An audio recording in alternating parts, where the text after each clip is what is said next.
U-148-9 Hindi. अध्याय 1471 रक्त बलिदान।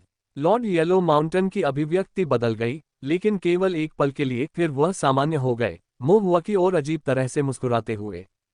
ये छोटा देवता अब दुर्भाग्यशाली है और स्वाभाविक रूप से उसे हर चीज से छिपना पड़ रहा है। मुझे डर है कि कहीं कोई किसान मेरी मिट्टी की मूर्ति को तोड़ न दे। मुझे डर है कि कहीं पहाड़ में भेड़िए और कीड़े मकोड़े मेरी भेंट चुरा न लें। मुझे डर है कि कहीं अज्ञात भूत प्रेत और दुष्ट आत्माएं मेरे मंदिर को कलंकित न कर दें और मेरे ताओवादी क्षेत्र पर कब्जा न कर लें। यह मंदिर पहाड़ों की गहराई में बना है, थोड़ा टूटा फूटा होना ठीक है, लेकिन यदि यह बहुत अधिक भव्य और आलीशान है, तो निश्चित रूप से अन्य लोग इसे पसंद करेंगे। लॉर्ड येलो माउंटेन बोलते समय कड़वे लग रहे थे। मुंह हुआ चुपचाप भगवान पीले पर्वत को देखता रहा, कुछ नहीं बोला। एक नज़र में ही वह बता सकता था कि भगवान येलो माउंटेन झूठ बोल रहे थे। हालांकि मुंह हुआ ने उसे दोष नहीं दिया। चाहे कोई व्यक्ति हो या देवता, किसके पास छिपी हुई कठिनाइयां नहीं है। मेरे अपने शरीर पर मौजूद रहस्य भगवान येलो माउंटेन के शरीर से कहीं अधिक है। दोस्ती को लंबे समय तक बनाए रखने के लिए आपको एक दूसरे को रहस्य रखने की छूट देनी चाहिए। यदि वह इसके बारे में नहीं बोलता है तो उसे मजबूर मत करो। आखिरकार ये वही है जो टूटे हुए मंदिर में हवा खा रहा है और बारिश का पानी पी रहा है, मैं नहीं। मुंह हुआ ने लॉर्ड येलो माउंटेन की ओर गहरी नजर से देखा और सिर हिलाते हुए कहा, आप सही हैं। मुंह हुआ की गहरी निगाहों से अभिभूत लॉर्ड येलो माउंटेन की रीढ़ में सिहरन दौड़ गई और उनका दिल बेचैन हो गया। ये सुनकर उन्होंने राहत की गहरी सांस ली। मुंह हुआ ने टूटे हुए मंदिर की ओर देखा, एक पल के लिए सोचा और फिर कहा, पर्वतराज, इस तरह छिपना अच्छा नहीं है। क्या आप चाहते हैं कि मैं आपकी मदद करूं? मदद करना? लॉर्ड येलो माउंटेन आश्चर्यचकित रह गए। उन्हें समझ नहीं आया कि मुंह हुआ का क्या मतलब था। आप मुझे छिपने में कैसे मदद करेंगे? मुंह हुआ ने कहा, मैंने कुछ नई रचनाएं सीखी हैं, वे दिव्य विचार बोध को स्पष्ट कर सकती हैं। मैं इसे दिव्य मूर्ति पर चित्रित कर सकता हूं, और यदि आप अंदर छिप गए तो दूसरों के लिए आपको ढूंढना कठिन हो जाएगा। लॉर्ड येलो माउंटेन बहुत आश्चर्यचकित हुए, लेकिन मुंह हुआ के दयालु प्रस्ताव को अस्वीकार नहीं करना चाहते थे और उन्होंने अपने हाथ झुकाते हुए कहा, तो फिर बहुत बहुत धन्यवाद छोटे दोस्त। मुंह हुआ ने कुछ देर तक आसपास का निरीक्षण किया और कहा, मंदिर में मिट्टी की मूर्ति प्रवेश करते ही बहुत स्पष्ट दिखाई देती है। संरचना के साथ भी ये काम नहीं करेगी। पर्वतराज, क्या आपके पास कोई अन्य मूर्तियां हैं जिनका उपयोग आप छिपने के लिए करते हैं? यह है। लॉर्ड येलो माउंटेन कुछ देर चुप रहे। मुंह हुआ की आंखें चमक उठी। मंदिर के पीछे वाला छोटा कुत्ता, क्या तुम्हें उसमें छिपने का शौक है? मैं। लॉर्ड येलो माउंटेन ने बार बार अपना सिर हिलाया, नहीं नहीं। मुंह हुआ से बचने के लिए और एक छोटे कुत्ते की मूर्ति के अंदर छिपकर रहने के लिए। यह इतनी शर्मनाक घटना थी कि वह अपने जीवनकाल में कभी भी इसका जिक्र नहीं करना चाहते थे। चाहे वह कितना भी बदकिस्मत क्यों न रहा हो, वह फिर भी एक पर्वत देवता था, और पर्वत देवता में भी घमंड होता है। भगवान येलो माउंटेन ने मुंह हुआ की ओर देखा, बार बार हिचकिचाते हुए अंततः अपने दांत पीसते हुए कहा, छोटे दोस्त, मेरे साथ आओ। मुंह हुआ की अभिव्यक्ति थोड़ी बदल गई और उसने सिर हिलाया। भगवान पीला पर्वत मिट्टी की मूर्ति से शान से बाहर निकले और मुंह हुआ को टूटे हुए मंदिर से बाहर मंदिर के पीछे एक चट्टान पर ले गए। चट्टान। मुंह हुआ ने लॉर्ड येलो माउंटेन को देखा। लॉर्ड येलो माउंटेन ने कुछ शर्मिंदा होकर नीचे की ओर इशारा किया, इस तरफ नीचे एक गुफा है छोटे दोस्त। भगवान येलो माउंटेन चट्टान के किनारे की ओर बढ़े। मुंह हुआ ने उसका पीछा किया तो उसने देखा कि चट्टान के किनारे पर उगी पुरानी लताओं के नीचे एक खड़ी पत्थर की सीढ़ी छिपी हुई थी। पत्थर की सीढ़ियों से कई फीट नीचे जाने पर एक गुफा थी। गुफा बड़ी नहीं थी और काफी उथली थी। मुंह हुआ ने गुफा में प्रवेश किया, तभी उसे अंदर छिपी एक दिव्य मूर्ति का पता चला।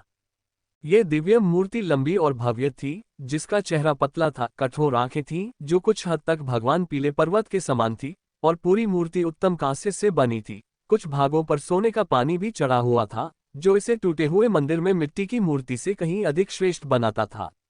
मुंह हुआ भगवान येलो माउंटेन को देखकर काफी आश्चर्यचकित था। यह आपकी जीवनदायी दिव्य मूर्ति नहीं होगी, है ना? भगवान येलो माउंटेन बिना कुछ बोले हल्के से मुस्कुराए। मुंह हुआ ने इस पर विचार किया और निर्णय लिया कि ऐसा नहीं हो सकता। चाहे भगवान येलो माउंटेन उन पर कितना भी भरोसा क्यों न करते हो, उनकी जीवंत दिव्य प्रतिमा को प्रकट करना इतना आसान नहीं हो सकता था। जब तक कि उसने अपना दिमाग खो न दिया हो। लोग अच्छे कपड़ों पर भरोसा करते हैं, देवता सुनहरे आभूषणों पर भरोसा करते हैं। ये दिव्य मूर्ति संभवतः उनकी निजी निधि थी, जिसका उपयोग दिखावे को बनाए रखने के लिए किया जाता था। बेशक संकट के समय में इसका उपयोग आश्रय लेने के लिए भी किया जा सकता है। ठीक है, तो क्या मैं आपके लिए संरचना चित्रित कर दूं? मो हुआ ने पूछा। भगवान येलो माउंटेन ने धन्यवाद में अपने हाथ जोड़े, मैं आपका ऋणी हूं। मो हुआ ने कागज और कलम निकाला और भगवान येलो माउंटेन की स्वर्ण सुशोभित दिव्य प्रतिमा के चारों ओर स्ट्रोक दर स्ट्रोक एक संरचना चित्रित करना शुरू कर दिया। भगवान येलो माउंटेन चुपचाप बगल से देख रहे थे, ये जानने के लिए उत्सुक थे कि मो हुआ उनके लिए किस तरह की संरचना चित्रित करेगा। लेकिन जैसे ही उसने देखना जारी रखा, लॉर्ड येलो माउंटेन की अभिव्यक्ति फिर से बदल गई। यह उसका शरीर कांप उठा, काफी देर तक हिचकिचाया और अंत में हकलाते हुए बोला, छोटे छोटे दोस्त, क्या ये दिव्य ताओ व्यू नहीं है? हाँ, मो हुआ ने सिर हिलाया। ये सचमुच था। लॉर्ड येलो माउंटेन ने ठंडी सांस ली। इस छोटे प्लेग भगवान ने दिव्य ताओ व्यू को कैसे सीखा? सचमुच उल्लेखनीय। क्या भविष्य में वह और भी अधिक अजेय नहीं हो जाएगा? अपनी मूर्ति पर दिव्य ताओ व्यू चित्रित करने का उनका क्या तात्पर्य है? भगवान येलो माउंटेन का चेहरा कठोर हो गया और उनका दिल अफसोस से भर गया, गहरे अफसोस से। सचमुच, मानव हृदय अथाह है, साधकों पर बिल्कुल भी भरोसा नहीं किया जाना चाहिए। यदि उन्हें पहले पता होता तो वे मूर्ति का स्थान नहीं बताते। भगवान येलो माउंटेन का चेहरा बेबसी से खट्टा हो गया और वह केवल विनती कर सके, छोटे दोस्त, दया करो, मेरी मूर्ति को सील मत करो। यदि मूर्ति को सील कर दिया जाता तो वह पीछे नहीं हटता। मो हुआ ने हैरान होकर पूछा, किसने कहा कि मैं तुम्हें सील करने जा रहा हूं? भगवान येलो माउंटेन दुखी दिखे। मो हुआ ने फिर उसे सांत्वना दी, चिंता मत करो, ये वैसा नहीं है जैसा तुम सोच रहे हो। मैं आपकी मूर्ति को बंद करने के लिए दिव्य ताओव्यूह का उपयोग करता हूं, जिससे एक द्वार खुला रह जाता है ताकि आप स्वतंत्र रूप से अंदर बाहर आ जा सकें। इस प्रकार दिव्य ताओव्यूह आपकी शरणस्थली बन जाएगा और आपकी उपस्थिति को छिपा लेगा। भविष्य में यदि तुम्हें कोई खतरा हो तो बस अंदर छिप जाओ और अन्य लोग, यहां तक कि अन्य बुरी आत्माएं भी तुम्हें नहीं खोज पाएंगी। भगवान येलो माउंटेन को एहसास हुआ और वे रुक गए। उन्होंने यह उम्मीद नहीं की थी कि देवताओं का मुकाबला करने के लिए इस्तेमाल की जाने वाली दिव्य ताओव्यूह का ऐसा उपयोग हो सकता है। लेकिन विचार करने पर यह बात समझ में आई। प्रामाणिक देवताओं को, जो खुले रूप से धूप ग्रहण करते हैं, छिपने की कोई आवश्यकता नहीं होती, न ही उन्हें शरण के लिए ऐसे तरीकों पर निर्भर रहना पड़ता है। देवता बुरे मार्ग पर चले जाएंगे, उनका दिव्य साधकों द्वारा विरोध किया जाएगा। फॉर्मेशन मास्टर स्वाभाविक रूप से उन्हें पूरी तरह से सील करने का प्रयास करते हैं, जिससे कोई खामी न रह जाए। छिपने के साधन के रूप में सील संरचना का उपयोग करना वास्तव में एक सरल विचार है। भगवान येलो माउंटेन ने अपने दिल में इसकी प्रशंसा की और बड़ी जिज्ञासा से मो हुआ की ओर देखा। उन्होंने सोचा कि ये दिव्य ताओव्यूह आखिर कहां से सीखा गया होगा। लॉर्ड येलो माउंटेन पूछना चाहते थे, लेकिन उन्होंने बुद्धिमानी से ऐसा न करने का निर्णय लिया। छोटे किसान की चतुराई को देखते हुए ये संभव है कि वह उसे नहीं बताएगा। एक बार जब मो हुआ ने स्याही से चित्रकारी पूरी कर ली तो उसने दिव्य प्रतिमा के पीछे की संरचना में एक छेद छोड़ दिया और भगवान पीले पर्वत से कहा, अंदर जाने की कोशिश करो। लॉर्ड येलो माउंटेन ने भौहें चढ़ाईं। देवता होने के नाते इसने सहज रूप से उन संरचनाओं को प्रतिकर्षित किया जो देवताओं को रोकती थीं। इसके अलावा ये संरचना मो हुआ के रहस्यमय हाथों से आई थी। एक बार अंदर जाने के बाद यदि वह इसे सील कर दे तो सचमुच आंसू बहेंगे और बाहर निकलने का कोई रास्ता नहीं होगा। लेकिन मो हुआ की स्पष्ट और चमकदार आंखों को देखकर लॉर्ड येलो माउंटेन को थोड़ी शर्मिंदगी महसूस हुई। ओह अच्छा, उसने अपने दांत पीस लिए और अंततः सफेद धुएं के एक गुबार में बदल गया, कांपता हुआ और दिव्य प्रतिमा में जा गिरा। मूर्ति के भीतर आसपास की संरचनाएं संकरी पहाड़ी दीवारों की तरह महसूस होती थीं, जिससे वहां कुछ घुटन और असुविधा महसूस होती थी। उसे यह पूर्वाभास था कि यदि मो हुआ ने इस क्षण अवसर को सील कर दिया, यह मूर्ति के अंदर फंस जाएगा, संरचना द्वारा सील कर दिया जाएगा और फिर कभी दिन का प्रकाश नहीं देख पाएगा। भगवान येलो माउंटेन को बेचैनी महसूस हुई। सौभाग्य से थोड़ी देर बाद मो हुआ ने पूछा, आपको कैसा लग रहा है? ये ठीक है, लॉर्ड येलो माउंटेन ने उत्तर दिया। अच्छा, मुंह हुआ ने सिर हिलाया, तो बाहर आ जाओ। बार बार अंदर जाने की जरूरत नहीं है। सिर्फ खतरे के समय ही अंदर छिपना चाहिए। वह नहीं जानता था कि भगवान येलो माउंटेन जीर्ण मंदिर में क्या छिपा रहे थे, लेकिन पीछे हटने का कोई रास्ता छोड़ देना हमेशा अच्छा होता है। भगवान पीला पर्वत हरे धुएं में बदल गया और सील से बाहर तैरने लगा। तुरंत राहत महसूस की, एक लंबी सांस ली और फिर मुंह हुआ को ईमानदारी से प्रणाम किया। धन्यवाद मेरे दोस्त। ठीक है, मैं अब जा रहा हूँ। जब समय मिलेगा तो फिर से तुमसे मिलूंगा। मुंह हुआ ने हाथ हिलाया और गुफा से चला गया। भगवान येलो माउंटेन ने मुंह हुआ को खंडहर मंदिर के दरवाजे तक पहुंचाया। उनके मन में कई तरह की भावनाएं थीं। बहुत देर तक विचार करने के बाद उन्होंने अंततः कहा, कियान लनिंग स्टेट सीमा में एक दुष्ट ईश्वर है। क्या दुष्ट देवता के पास बकरी के सींग हैं? मुंह हुआ ने पूछा। हाँ, लॉर्ड येलो माउंटेन ने सिर हिलाया, फिर अचानक रुक गए। आप जानते हैं। वह न केवल जानता था, बल्कि उसने इसे देखा भी था और यहाँ तक कि इसका अनुभव भी किया था। तुम्हें कैसे पता? लॉर्ड येलो माउंटेन थोड़ा चौंक गया। मुंह हुआ ने कहा, राज्य की सीमा के पास मुझे कुछ बुरी आत्माओं का सामना करना पड़ा। वे इस दुष्ट भगवान के अनुचर प्रतीत होते हैं। भगवान येलो माउंटेन ने मुंह हुआ को चौंकते हुए देखा और पूछा, क्या आप ठीक हो? मुंह हुआ ने मुस्कुराते हुए जवाब दिया, मैं ठीक हूँ। भगवान येलो माउंटेन ने सिर हिलाया, ये सोचते हुए कि दिव्य ताओव्यूह की निपुणता के साथ कुछ बुरी आत्माओं को इस छोटे प्लेग भगवान को परेशान नहीं करना चाहिए। भगवान येलो माउंटेन एक पल के लिए चुप रहे, फिर गंभीर चेहरे के साथ बोले, मिनियन डरावने नहीं है, डरावने तो ये दुष्ट भगवान है। ये दुष्ट देवता बहुत समय से सोया हुआ है, बहुत पुराना और बुरे विचारों से भरा हुआ। इसकी वर्तमान शक्ति अपनी चरम अवस्था के 1000वें हिस्से से भी कम होने की आशंका है। एक बार जब ये जागेगा तो भले ही यह एक भी दिव्य भ्रूण को जन्म दे, ये दुनिया के लिए विनाशकारी होगा। ये सुनकर मुंह हुआ की अभिव्यक्ति भी गिर गई। यद्यपि लॉर्ड येलो माउंटेन अब पतन की ओर अग्रसर थे, फिर भी उनमें कभी भव्यता थी तथा उनकी अंतर्दृष्टि अभी भी तीव्र थी। उनके शब्दों का तात्पर्य था कि महान निर्जन दुष्ट देवता का वास्तविक रूप संभवतः कल्पना से कहीं अधिक भयानक है। खासकर इसलिए क्योंकि यह जागृति हो सकती है। क्या तुम्हें याद है कि मैंने तुमसे पहले क्या कहा था? लॉर्ड येलो माउंटेन ने आगे कहा। मुंह हुआ ने पूछना चाहा, कौन से शब्द? उसने भगवान येलो माउंटेन को कई बार देखा था और कई बातें कही थी, लेकिन उसे याद नहीं आ रहा था कि वे किन शब्दों के संदर्भ में थे। फिर संदर्भ पर विचार करते हुए जब उन्होंने याद किया तो उनके चेहरे पर एक तनाव उभर आया। क्या आप कह रहे हैं कि कियान लनिंग स्टेट बाउंड्री लंबे समय तक रहने लायक जगह नहीं है? ठीक है, लॉर्ड येलो माउंटेन ने आह भरी, मैंने पहले ही कहा था, पंथ में नींव स्थापना के अंतिम चरण तक साधना करो, फिर चले जाओ। भले ही कुछ वर्षों की देरी हो, लेकिन 10 वर्षों से ज्यादा नहीं। 10 वर्षों के भीतर यह अभी भी समय पर हो सकता है, लेकिन अब यह अधिक खतरनाक लगता है। मुंह हुआ एक पल के लिए स्थिर रहा, तुम्हारा क्या मतलब है? भगवान येलो माउंटेन ने स्पष्ट आकाश की ओर देखा और अपनी भौहें सिकोड़ लीं। हाल ही में अज्ञात कारणों से बुरे विचार अचानक बेचैन हो गए हैं। ऐसा लगता है कि कोई गुप्त रूप से साजिश रच रहा है, इस दुष्ट देवता को इस प्रक्रिया को तेज करने के लिए मजबूर कर रहा है। अब ऐसा लगता है कि ये 10 साल तक नहीं चलेगा। कोई गुप्त रूप से साजिश रच रहा है। मुंह हुआ ने भी अपनी भौहें सिकोड़ लीं। कौन इतना सक्षम हो सकता है? क्या दुष्ट ईश्वर को भी अपनी योजनाओं में तेजी लाने के लिए मजबूर किया जा सकता है? जब मुंह हुआ इस पर विचार कर रहा था तो उसका दिल अचानक से धड़कने लगा।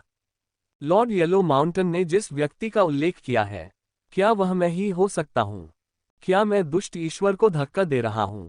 बिल्कुल नहीं। मुंह हुआ एक पल के लिए चुप रहा, फिर धीरे से लॉर्ड येलो माउंटेन से पूछा, पर्वतराज, दुष्ट देवता की साजिश आखिर क्या है? अगर वह जागना चाहता है तो उसे क्या करना होगा?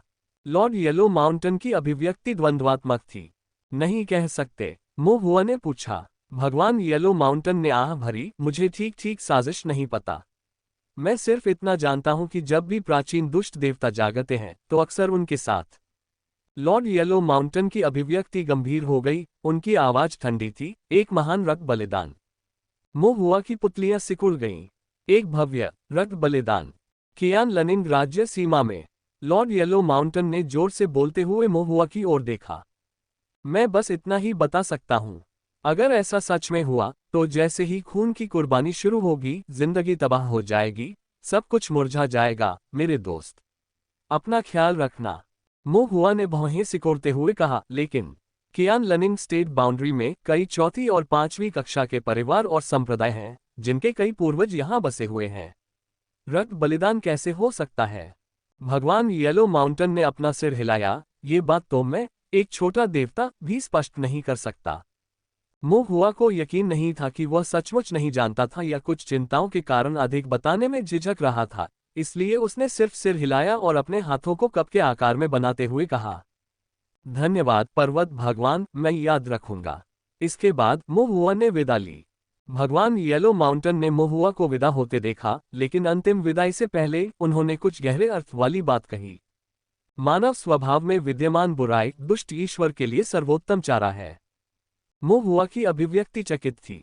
ये वाक्यांश मो हुआ के दिमाग में घूमता रहा और जब वह कुशान पर्वत से निकला और मिस्टवाटर सिटी की ओर जाने वाली गाड़ी में सवार हुआ, तब भी वह इसे नहीं भूल सका। मानव स्वभाव में विद्यमान बुराई दुष्ट ईश्वर के लिए सर्वोत्तम चारा है।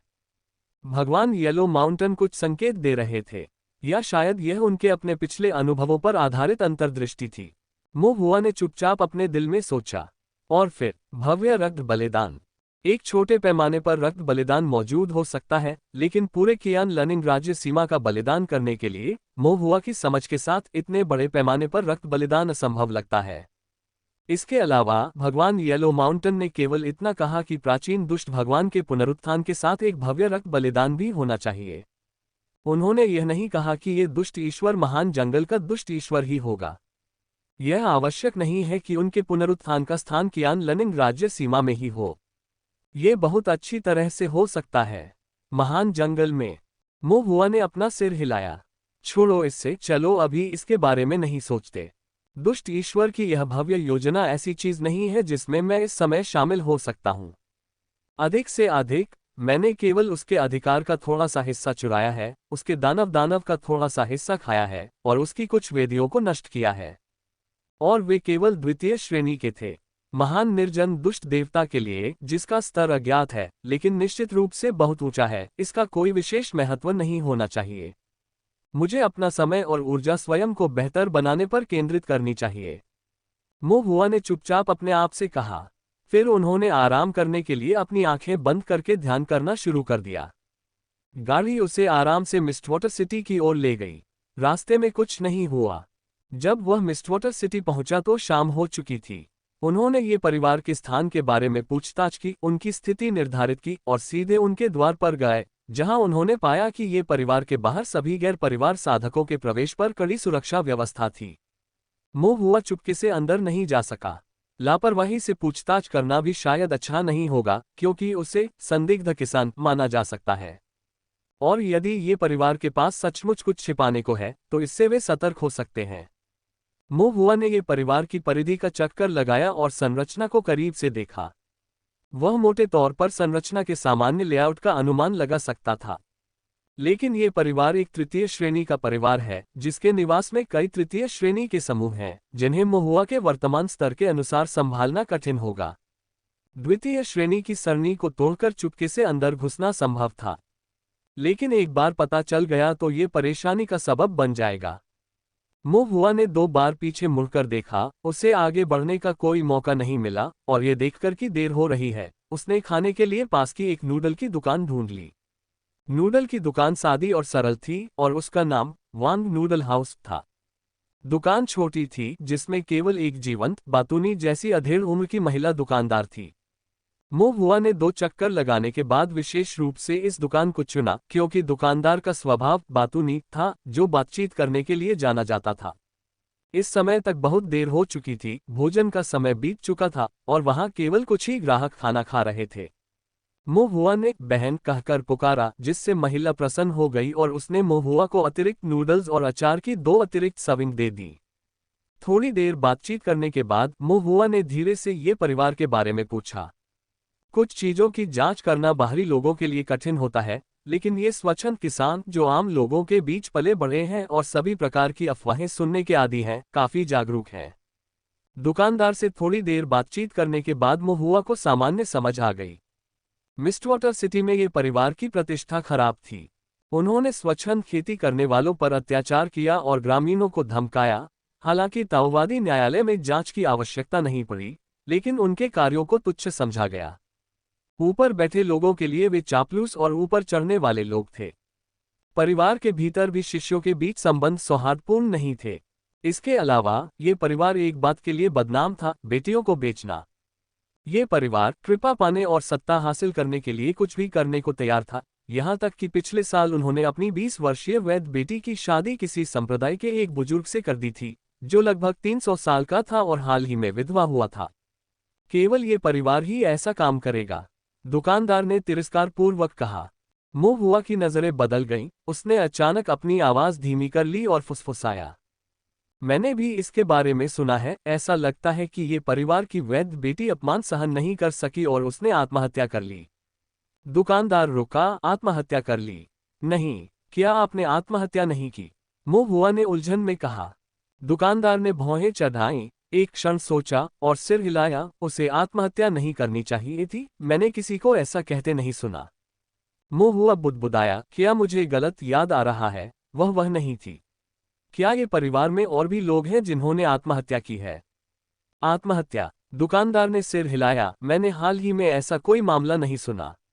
जिंदगी कठिन है, लेकिन जब तक कोई विकल्प न हो, कौन बिना किसी कारण के आत्महत्या करेगा? क्या ऐसा है? मुंह हुआ की नजर थोड़ी केंद्रित हुई। लेकिन आप कभी नहीं जानते, दुकानदार ने कहा, ये परिवार अक्सर अन्याय करता है, यहाँ तक कि अगर कोई मर भी जाता है तो वे इसे छिपा सकते हैं, संभवतः किसी को पता नहीं चलने देंगे। सामाजिक सीढ़ी पर चढ़ने के लिए जिन लड़कियों की शादी की जाती है, अगर उनका अपमान किया जाता है और वे आत्महत्या कर लेती हैं, तो ये परिवार शायद इसका प्रचार नहीं करेगा और शायद किसी अन्य महिला को अग्निकुंड में भेजने के लिए चुन लेगा। बहन, क्या ये बातें अक्सर होती हैं? मुंह हुआ ने पूछा। कौन जानता है? दुकानदार मुंह हुआ को एक और चम्मच नूडल्स देने से खुद को रोक नहीं सका। यहाँ तक कि अगर ये परिवार के किसी प्रत्यक्ष वंशज की मृत्यु भी हो जाती तो वे इसका प्रचार नहीं करते। कौन जानता है कि गुप्त रूप से कितने लोगों के साथ अन्याय हुआ होगा? क्या कोई प्रत्यक्ष वंश का लड़का मर गया? हाँ, दुकानदार ने कहा, पिछले साल या उससे पहले वाला साल। ये परिवार का लड़का भोग विलास में लिप्त था और मिस्टवाटर नदी में मर गया। मुंह हुआ की पुतलियां थोड़ी सिकुड़ गईं। ये परिवार का लड़का भोग विलास में लिप्त होकर मिस्टवाटर नदी में मर गया। हुआ ने धीरे से पूछा, उत्सव ये कैसा है? दुकान मालिक बोलने ही वाला था, लेकिन महुआ का गोरा और नाजुक चेहरा देखकर उसने अपना सिर हिलाया और कहा, ये कुछ भी अच्छा नहीं है, बच्चों के लिए उपयुक्त नहीं है। तुम एक अच्छे बच्चे हो, इन गंदी चीजों में शामिल मत हो। ओह, महुआ कुछ नाखुश हुआ और उसने फिर पूछा, तो इस युवा मास्टर ये की मृत्यु कैसे हुई? और कैसे? दुकान मालिक ने मुस्कुराते हुए कहा, मैंने सुना है कि जहाज दुर्घटनाग्रस्त हो गया था। उस पर 6 लोग सवार थे, सभी डूब गए और पानी में मौजूद जल राक्षसों ने उन्हें पहचान से परे काट डाला। मुंह हुआ की आंखें थोड़ी सिकुड़ गईं, ये सोचकर कि यह वास्तव में उम्मीद के मुताबिक था। जहाज अचानक क्यों डूब गया? मुंह हुआ ने असमंजस में पूछा। दुकान वाली महिला एक क्षण के लिए हिचकिचाई, चारों ओर देखा और फिर अपनी आवाज धीमी करते हुए बोली, यह इतना आसान नहीं है। महान परिवारों के युवा स्वामियों का ये समूह बहुत अव्यवस्थित है। ये युवा मास्टर ये एक कामचोर था, व्यवहार में असंयमित, फिजूल खर्च और कामुक। मैंने सुना है कि इस बार उसने एक अन्य युवा मास्टर के साथ रोमांटिक प्रतिद्वंद्विता को लेकर झगड़ा किया, ईर्ष्या की, और किसी ने गुप्त रूप से उसके जहाज को डुबोने के लिए लोगों को काम पर रखा, जिससे जहाज पर सवार सभी लोग डूब गए। दुकान वाली महिला लगातार बकबक करती रही। उसने किसे अपमानित किया? मुंह हुआ ने पूछा। दुकान वाली महिला ने अपना सिर हिलाया, कौन जानता है? क्या ये परिवार ने इसका पीछा नहीं किया? उनकी हिम्मत नहीं है, दुकान के मालिक ने कहा। मिस्टवाटर सिटी में ये परिवार काफी प्रसिद्ध है, लेकिन पूरे क्यानिक्सियू क्षेत्र में वे महत्वहीन हैं। मिस्टवाटर सिटी के आसपास के युवा मास्टर ये को युवा मास्टर कहा जा सकता है, लेकिन महान परिवारों के लोगों की तुलना में जो पहुंच से बाहर ड्रैगन की तरह हैं, स्वर्गीय लोग, वह शायद अनुयायी जितना भी अच्छा नहीं है। ये सुनकर मुंह हुआ को कुछ भावुकता महसूस हुई। लोग ऊंचे और निचले, कुलीन और विनम्र में विभाजित हैं और एक दूसरे को रौंदते हैं। जो लोग दूसरों पर कदम रखते हैं, अंततः उच्च पदस्थ लोग भी उन पर कदम रखेंगे। ये परिवार भी ऐसा ही है। अनजाने में महुआ ने अपने नूडल्स खत्म कर लिए और अधिक जानकारी नहीं मांग सका, इसलिए उसने बिल का भुगतान किया और संयोग से 2 अतिरिक्त स्पिरिट स्टोन भी दे दिए। दुकान वाली महिला मना नहीं कर सकी और बहुत उत्साह से महुआ को विदा किया तथा बहुत अच्छे शब्द कहे। वहां से जाने के बाद महुआ कुछ देर और आसपास घूमता रहा और शाम को उसे रहने के लिए एक सराय मिल गई। इस दौरान कुछ समाचारों के बारे में पूछताछ की गई, लेकिन वे बहुत उपयोगी नहीं थे तथा उनमें से कई स्पष्ट रूप से अफवाहें थीं, विश्वसनीय नहीं थीं। अगली सुबह कुछ बड़े बंस खाने के बाद महुआ ने एक गाड़ी किराए पर ली और मिस्टवाटर सिटी छोड़ दिया। छुट्टियों के लिए केवल 2 दिन बचे थे, समय सीमित था, वह देरी नहीं कर सकता था और पहले उसे संप्रदाय में वापस जाना था। हालांकि संप्रदाय में लौटने से पहले महुआ ने छोटे मछली पकड़ने वाले गांव की ओर एक यात्रा करने के बारे में सोचा। रक्त रंग वाले मछली पकड़ने वाले गांव की घटना का अनुभव करने, नदी देवता मंदिर को ध्वस्त करने, भ्रष्ट नदी देवता को मारने और दुष्ट देवता के अवतार को निगलने के बाद से महुआ छोटे मछली पकड़ने वाले गांव में वापस नहीं लौटा था और उसे नहीं पता था कि अब वहां चीजें कैसी थीं। इस समय सुबह का समय था और तेज धूप थी। मिस्टवाटर नदी चमक रही थी, घास हरी भरी थी, नदी दूर तक पन्ने की तरह धीरे धीरे बह रही थी। दृश्य बहुत सुंदर था, लेकिन इसे देखकर महुआ को अजीब तरह की बेचैनी महसूस हुई, मानो इस खूबसूरत नदी में छिपी गंदगी छिपी हुई हो। लगभग 1 घंटे से अधिक समय बाद महुआ छोटे मछली पकड़ने वाले गांव में पहुंचा। गांव के प्रवेश द्वार पर पहुंचने पर कई मछली पालकों ने उनका अभिवादन किया। नमस्ते युवा स्वामी, युवा भगवान यहाँ है, बहुत दिनों से मुलाकात नहीं हुई। महुआ ने मुस्कुराकर उनका अभिवादन किया। जल्द ही ओल्ड यू भी आ गया। महुआ को देखकर उसने अंतहीन आभार व्यक्त किया, बार बार उसे उपकारक कहा और कहा, लगभग दोपहर हो गई है, अगर दानदाता को कोई आपत्ति न हो तो मछली का सूप पीने के लिए हमारे घर आ जाए। मछली का सूप पीना। महुआ की भावनाएं थोड़ी जटिल थीं, लेकिन उसने मना नहीं किया। इस बार छोटे से मछुआरे गांव में आने का मकसद ओल्ड यू से कुछ सवाल पूछना था। ओल्ड यू के घर में अभी भी वही जीर्ण शीर्ण आंगन था, लेकिन सौभाग्य से परिवार फिर से एकजुट हो गया था, हलचल और जीवन से भरा हुआ था। अंदर प्रवेश करते ही बूढ़े यू ने अपने दोनों पोतों को बुलाया। छोटे शुंजी, छोटे शुइजी, आओ उपकारकर्ता को प्रणाम करो। छोटे शुंजी और छोटे शुइजी ने बिना किसी हिचकिचाहट के धड़ाम से घुटनों के बल बैठ गए और 2 बार प्रणाम किया। महुआ इसे रोक नहीं सका। इतना विनम्र होने की कोई जरूरत नहीं है, महुआ ने असहाय होकर कहा। लेकिन ओल्ड यू बहुत जिद्दी था। आपने इन 2 बच्चों की जान बचाई, उनकी खेती कम है, वे ज्यादा सक्षम नहीं हैं, 2 कोटो क्या है। दोनों बच्चों के प्रणाम करने के बाद वे खड़े हो गए और उनकी 2 जोड़ी चमकती आंखें महुआ की ओर देख रही थीं। महुआ ने भी उन्हें एक बार देखा। पहली बार महुआ की इन दोनों बच्चों से मुलाकात मिस्टवाटर नदी के किनारे हुई थी, जब वह और चेंगमो अन्य लोगों के साथ क्रॉसिंग रिवर ड्रैगन को पकड़ने के लिए बाहर निकले थे। गरीब बच्चे जल्दी ही जिम्मेदारियां ले लेते हैं। उस समय ये दोनों बच्चे यद्यपि युवा थे और केवल शोधन साधना कर रहे थे, फिर भी वे पहले से ही काफी समझदार थे तथा वयस्कों की सहायता करना जानते थे। मंदिर की घटना के दौरान उन्हें दुष्ट भगवान के लिए बलि के रूप में ले जाया गया था। बचाए जाने के बाद उनकी सांसें कमजोर हो गई थीं और चेहरे पीले पड़ गए थे।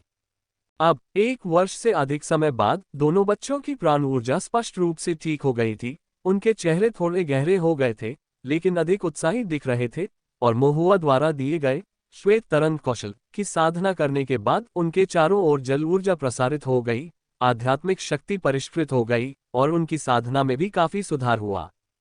उनकी खेती की प्रगति महुआ की कल्पना से कहीं अधिक तेज थी। महुआ ने अपने दिल में खुशी महसूस की, अपने स्टोरेज बैग से 2 छोटे उपहार निकाले और उन्हें दे दिए। ये जल विकर्षक जेड पेंडेंट की एक जोड़ी थी। ये गू परिवार के किसी बुजुर्ग की ओर से चंद्र नववर्ष के उपहार थे। ओल्ड यू इन 2 कीमती जेड पेंडेंट को देखकर हैरान रह गए, जल्दी से मना कर दिया, कहा, ये बहुत ज्यादा है, हम अपने उपकारकर्ता से उपहार स्वीकार करने का साहस कैसे कर सकते हैं। ठीक है, इन्हें ले जाओ, महुआ ने कहा। वैसे भी आमतौर पर उन्हें इनसे कोई खास फायदा नहीं होता था। छोटे शुंजी और छोटे शुइजी ने अपना सिर खुजलाया और मना भी किया, दाता, हम पानी के मामले में अच्छे हैं, हमें इसकी जरूरत नहीं है। हुआ ने उन्हें चेतावनी दी, चूंकि आप पानी से अच्छी तरह निपट सकते हैं, इसलिए आपको पानी को रोकने वाला जेड पेंडेंट अपने साथ रखना चाहिए, बस। जैसा कि कहावत है, जो तैरने में सबसे अच्छा है वह डूब जाता है। आप पानी के साथ जितने बेहतर होंगे, आप उतने ही अधिक अहंकारी बनेंगे और उसके प्रति सम्मान खो देंगे। पानी और आग निर्दयी हैं। जीवन भर हवा और पानी में बिताया, एक बार फिसले और आपकी जान जा सकती है, बिना किसी मुक्ति के अवसर के। मोहुआ ने बहुत खुलकर बात की। ये सुनकर दोनों बच्चों के दिलों में ठंडक दौड़ गई। बूढ़े यू ने अपने दोनों प्यारे पोते पोतियों की ओर देखा और मना नहीं कर पाए। अंत में उन्होंने कहा, आओ अपने उपकारकर्ता को 2 बार और प्रणाम करो। लिटिल शुनजी और लिटिल शुइजी फिर से घुटने टेकने वाले थे, लेकिन मोहुआ ने उन्हें तुरंत रोक दिया। ठीक है, बस बहुत हो गया। बूढ़े यू ने दिखावा करना बंद कर दिया और दोपहर का भोजन तैयार करना शुरू कर दिया। पानी के किनारे रहना। मछली पालक के लिए दोपहर के भोजन में मुख्य रूप से मछली शामिल थी। पिछले दिनों मैंने एक पन्ने जैसे शल्क वाली मछली पकड़ी जिसका मांस कोमल था और जिसका सूप भी स्वादिष्ट था। ये काफी दुर्लभ है और आमतौर पर मैं साल में कुछ ही पकड़ पाता हूँ। यह इतनी दुर्लभ होने के कारण लोग इसकी कीमत नहीं पहचान पाते और यह ज्यादा दामों पर नहीं बिकती। बूढ़ा यूं मुस्कुराया, मैं सोच रहा था कि मेरी किस्मत इतनी अच्छी क्यों है। पता चला कि आज एक सम्मानित अतिथि आने वाले हैं। नदी देवता ने मुझे यह मछली आपके अच्छे से सत्कार के लिए भेजी है, मेरे उपकारक। उन्होंने अपना पूरा जीवन पानी पर ही गुजारा किया है, चाहे कुछ भी हो जाए, वे हमेशा इसे नदी देवता से जोड़ना पसंद करते हैं। थोड़ी देर बाद युदाचुआन मछली पकड़ने से लौटा और मोहुआ को देखकर उससे बहुत धन्यवाद दिया। इसके बाद सभी लोग भोजन के लिए मेज के चारों ओर एकत्र हुए और मोहुआ को सम्मानपूर्वक स्थान दिया गया। एक कटोरा पन्ने के आकार के शल्कों वाली मछली का सूप लाया गया, जिसमें कोमल मांस, गाढ़ा शोरबा और सुगंधित सुगंध थी। मोहुआ ने सूप को काफी देर तक देखा, ये सुनिश्चित करने के लिए कि अंदर कोई छोटी लाल मछली या कोई अन्य बुरी आत्मा तो नहीं है, फिर आराम किया। कुछ मांस खाने और सूप पीने के बाद ओल्ड यू का परिवार मोहुआ के लिए टोस्ट देने गया। शराब अच्छी शराब नहीं थी। मछली पालक भी अच्छी चीजें नहीं खरीद सकते, लेकिन ओल्ड यू का परिवार इतना दयालु था कि मोहुआ ने पी लिया और उसे काफी अच्छा लगा। हालांकि स्वाद थोड़ा तीखा था और गले में थोड़ा सा चुभन महसूस हुई। अच्छी तरह से खाना खाने और शराब पीने के बाद यू दाचुआन फिर से नदी की ओर जाने वाला था। दोनों बच्चे लिटिल शुनजी और लिटिल शुइजी झपकी लेने के लिए छत के नीचे लेट गए। बूढ़े यू ने चाय बनाई और घर के अंदर मोहुआ के साथ बातचीत की। थोड़ी देर बातचीत करने के बाद मोहुआ ने मौका पाकर पूछा, अंकल यू, क्या आपको अभी भी वह युवा मास्टर याद है जो मिस्टवाटर नदी में डूब गया था?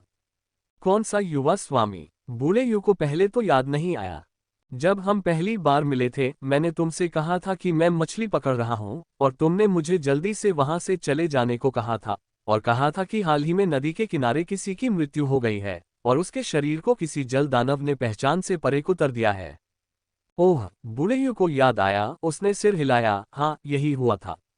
मोहुआ ने पूछा, क्या आप जानते हैं कि वही युवा मास्टर कौन था? बूढ़े यू ने सिर हिलाया, मुझे सच में नहीं पता। मैंने अभी सुना है कि वह मिस्टवाटर सिटी से था, एक 3rd ग्रेड परिवार का एक युवा मास्टर, लेकिन मुझे नहीं पता कि वह असल में कौन था। ऐसी बातें जब कही जाती हैं तो मान सम्मान गिर जाता है। मुझे लगता है उनके परिवार ने भी इस बारे में ज्यादा शोर नहीं मचाया होगा। मोहुआ ने सिर हिलाया, उसकी आंखें घूम गईं और वह फुसफुसाया, अंकल यू, क्या आपने पहले रूजर बोर्ड का जिक्र किया था? ओल्ड यू ने हिचकिचाते हुए मोहुआ को एक सूक्ष्म नजर से देखा।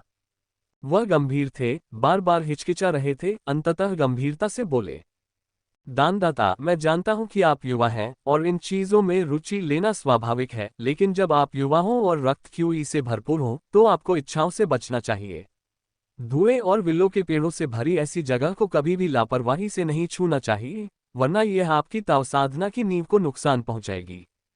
जब तक तुम बड़े न हो जाओ, किसी अच्छे साथी के साथ घर बसा लो, किसी पत्नी से विवाह कर लो और फिर स्त्री पुरुष के बीच के इन मामलों पर विचार करो। बूढ़े यू ने अनुभव के स्वर में सलाह दी। मोहुआ कुछ क्षण के लिए अवाक रह गया, उसे समझ नहीं आ रहा था कि क्या कहे। वह बस इतना ही कह सका, अंकल यू, आप गलत समझ रहे हैं, मुझे सरकारी काम है। आधिकारिक काम? बूढ़ा यू चौंका। मोहुआ ने अपनी आवाज धीमी करते हुए कहा, ये ताओवादी न्यायालय का एक हत्या का मामला है।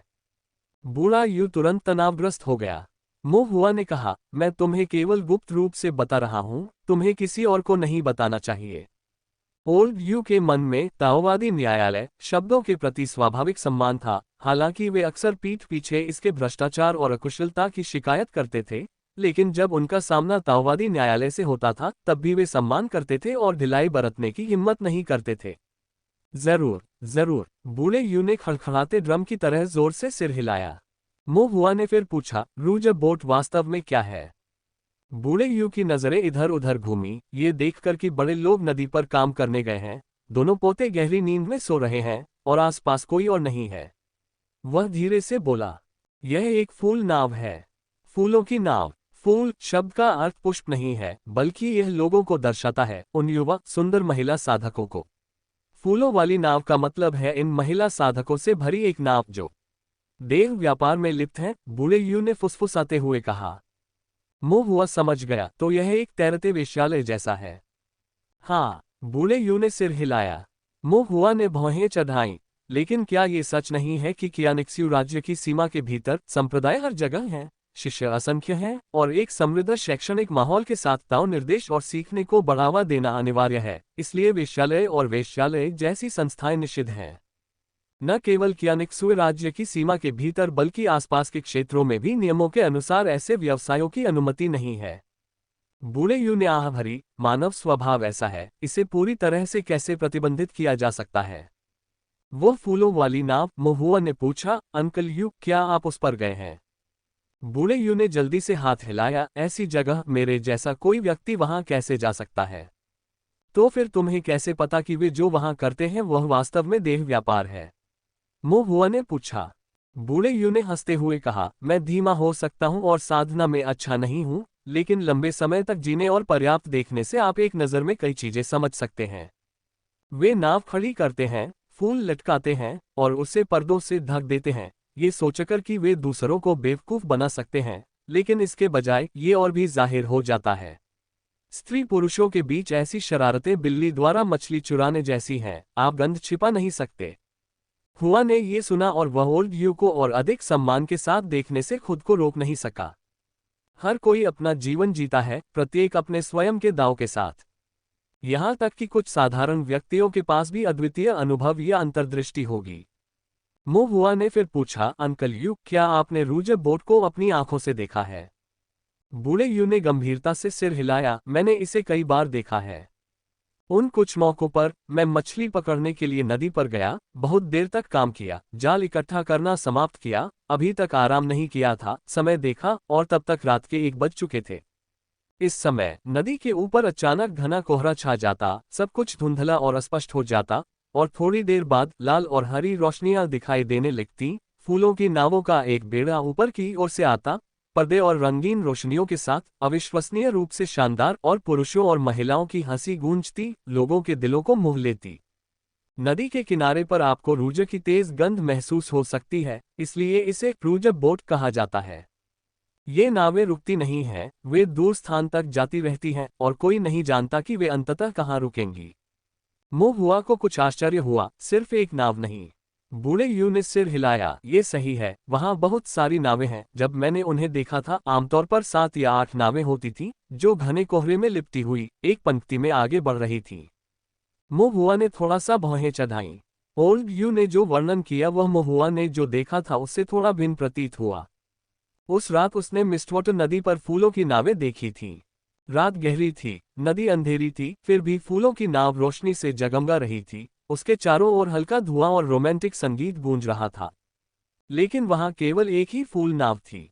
इसके अलावा नाव पर युवा सरदारों के एक समूह की छायाएं भी थीं। उसने अंधेरे कोहरे के बीच एक युवा स्वामी के साथ दूर से नजरें मिलाते हुए भी देखा, जिसकी आंखें एक राक्षस की तरह लाल चमक रही थीं, जो तारों से घिरा हुआ था। उस रात का दृश्य महुआ के दिमाग में फिर से उभर आया, जिससे वह क्षण भर के लिए विचलित हो गया। उपकारी, उपकारी। महुआ के होश में आने से पहले बूढ़े यू ने कई बार आवाज लगाई। महुआ की गंभीर अभिव्यक्ति को देखकर ओल्ड यू घबरा गया और धीरे से पूछा, क्या रूज बोट में हत्या का मामला शामिल है? क्या ये बहुत गंभीर है? महुआ को पता नहीं था, वह तो बस यूं ही बोल रहा था। ये कहना मुश्किल है। ओल्ड यू को थोड़ा आशंकित देखकर महुआ ने कहा, लेकिन इस मामले का आप सभी से कोई खास लेना देना नहीं है, मैं बस यूं ही पूछ रहा हूं। तभी ओल्ड यू को राहत महसूस हुई। मोह हुआ और अधिक पूछना चाहता था, लेकिन उसने दूर से छज्जे के नीचे लिटिल शुंजी और लिटिल श्वेजी को देखा, जो करवट बदल रहे थे और अपनी आंखें मल रहे थे। ऐसा लग रहा था कि वे पहले से ही जाग चुके हैं, इसलिए उसने बातचीत जारी नहीं रखी। कुछ बातें सचमुच बच्चों के सुनने के लिए उपयुक्त नहीं होती। दोपहर हो चुकी थी, गर्मी कम हो गई थी और सूरज डूबने लगा था। मोह हुआ ने फिर विदा ली। बूढ़े यू ने उसे रोकने की बहुत कोशिश की। वह चाहता था कि मोह हुआ रात भर रुके। मुझे दोपहर के भोजन के लिए ज्यादा तैयारी करने का मौका नहीं मिला, लेकिन मैंने पहले ही डाकुआन को रात के खाने के लिए नदी से एक बड़ी मछली पकड़ने का निर्देश दिया है, ताकि दानदाता के स्वाद के लिए एक पूर्ण मछली भोज तैयार किया जा सके। पूर्ण मछली भोज। मोह हुआ वास्तव में लालसा थी, लेकिन वास्तव में उसके पास समय नहीं था। महीने का अवकाश समाप्त हो चुका था। उसे यथाशीघ्र संप्रदाय में वापस लौटना था, अन्यथा उसे रात में यात्रा करनी पड़ती। अंकल यू, मैं आपके आतिथ्य की सराहना करता हूँ, शायद अगली बार। मोह हुआ ने विनम्रता से मना कर दिया। बूढ़े यू ने उसे बार बार रोकने की कोशिश की, लेकिन ये देखकर कि वह उसे रोक नहीं सकता, उसने मोह हुआ के लिए एक टोकरी में कुछ चांदी की मछलियां भर दी ताकि वह उन्हें खा सके, और खुद मोह हुआ के साथ गेट तक गया।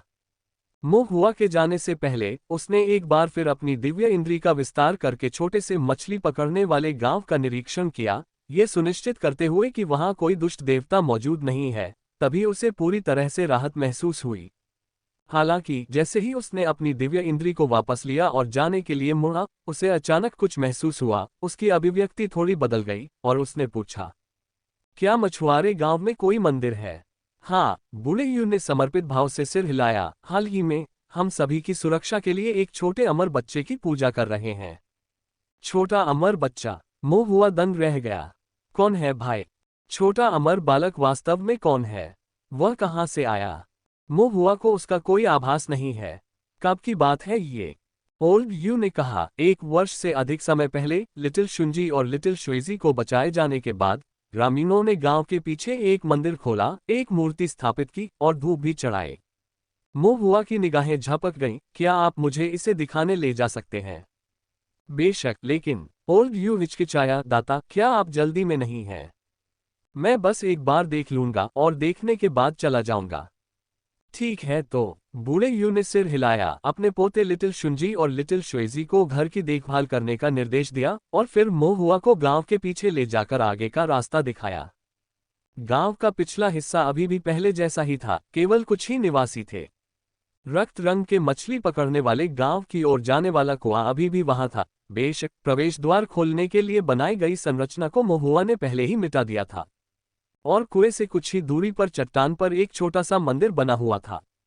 मंदिर के सामने एक छोटी सी भेंट की मेज थी जिस पर कुछ फल रखे हुए थे, तथा बीच में एक छोटी सी मिट्टी की मूर्ति की पूजा की जा रही थी। मोह हुआ ने इस मिट्टी की आकृति को देखा और चिंतन में डूब गया। ये मिट्टी की आकृति एक छोटे अमर बच्चे की है, जो कि काफी खुरदरी है। स्पष्ट रूप से मछली पालकों के इस समूह द्वारा स्वयं गढ़ी गई है, लेकिन ये काफी अच्छी लग रही थी। एक स्वर्ण तलवार पकड़े हुए, मंदिर में राजसी ढंग से बैठी हुई, काफी गरिमा में प्रतीत हो रही थी। मुख्य बात यह है कि इस मिट्टी की आकृति की उपस्थिति और भौहें मोह हुआ को बहुत परिचित लगी। मोह हुआ की अभिव्यक्ति सूक्ष्म थी और उसने ओल्ड यू से पूछा, इस अमर बालक की मिट्टी की मूर्ति क्यों बनाई गई? बूढ़े यू का चेहरा गंभीर हो गया और उन्होंने धीरे धीरे समझाना शुरू किया। ईमानदारी से कहूं तो दानदाता, पहले हमारे गांव के सभी किसानों को एक ही दुर्स्वप्न आता था। दुर्स्वप्न में एक विशालकाय मछली राक्षस था। उसका सिर मंदिर जितना बड़ा था, मूंछें पेड़ों जितनी मोटी थीं, नुकीले दांत चमकदार सफेद थे, उसका शरीर खून से लथपथ था। वह अत्यंत भयानक लग रहा था क्योंकि वह हर जगह जाकर लोगों को खा रहा था। जब यह मछली राक्षस उत्पात मचा रहा था, तभी स्वर्ग से एक छोटा अमर देवता उतरा। ये छोटा अमर चारों ओर सुनहरी रोशनी से जगमगाता हुआ आकाश से तैरता हुआ आया। उसके हाथ में सूर्य के समान चमकती हुई एक सुनहरी तलवार थी। अपने हाथ की एक लहर से उसने उस राक्षसी मछली को वश में कर लिया। फिर सुनहरी रोशनी की एक चमक के साथ उसने अपनी तलवार नीचे घुमाए और उस जीव का सिर काट दिया। इस आपदा को शांत कर दिया और हमारे मछली पकड़ने वाले गांव को एक बड़ी आपदा से बचा लिया।